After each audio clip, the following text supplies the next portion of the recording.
Now, I've spoke before about my love for Masters of Cinema. I love this series. I think it's fantastic. And every now and again, I just go and just blindly pull a movie out of the shelves that I haven't watched and throw on and hope for the best. And every now and then, you hit an absolute home run, which is what I did with number 57 in the series, and that is The Murderer Lives at 21. Henri-Georges Clouzot's debut as a director, and it's just surprising how someone every now and again just hits the ground running and creates an absolute phenomenal piece of work.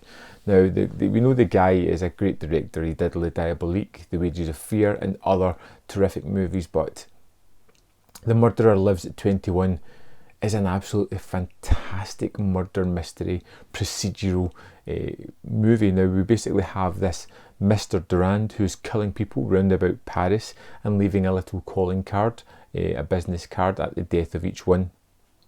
The kind of world is, or the city is in a grip of fear as they're trying to figure out who's doing it.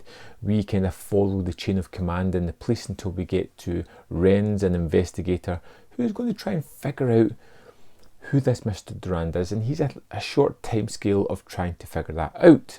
He comes up with some information to realise that the killer is living at a boarding house, and he goes there pretending to be a priest, to live there, to talk to the people unsuspectingly and try and track down the killer.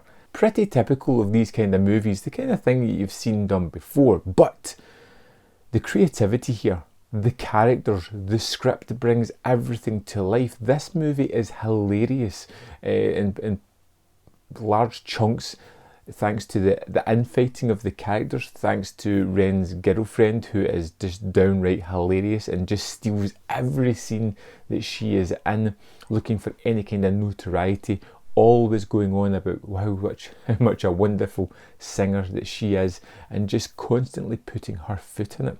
In fact, so much so that she tracks Ren down to the boarding house and goes in there undercover as well, completely ruining his fake persona and his investigation.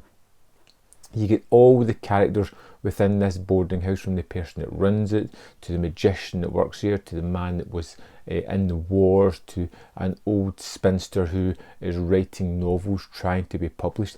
It's all these wonderfully elaborate characters who don't feel like caricatures. They feel like real people. They have their own mannerisms, interactions, backstory, and their conversations and bickering and infighting of people who've lived together for a long while is just downright brilliant, inventive, creative, and just so entertaining. The Murderer Lives at 21 has a fantastic directorial style as well, with the way it shoots certain things.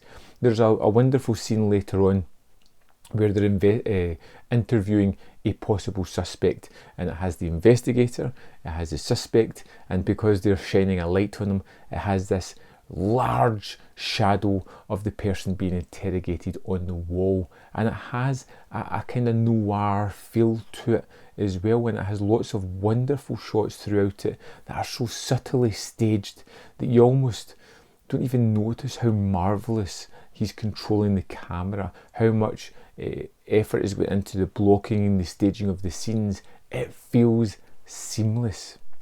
Now, at the heart of the movie is this mystery that's constantly driving the story forward. Who is this Durand? Which one of these people is it?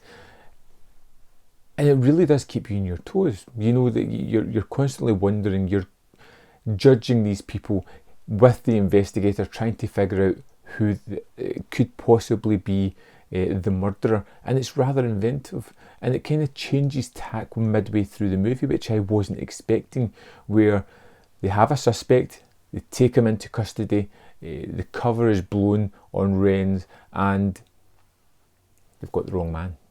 But Durand is still out there taunting the police, and they go back to the house and they're investigating people, and it just kept reinvigorating itself. It didn't rest at all. It kept changing, moving, developing the characters, creating wonderful situations, having laugh out loud moments with these people, and I genuinely had a great deal of entertainment watching this. This is the kind of thing that justifies buying these kind of movies, that having this collection where you can just go and pull out something and it just be utterly wonderful.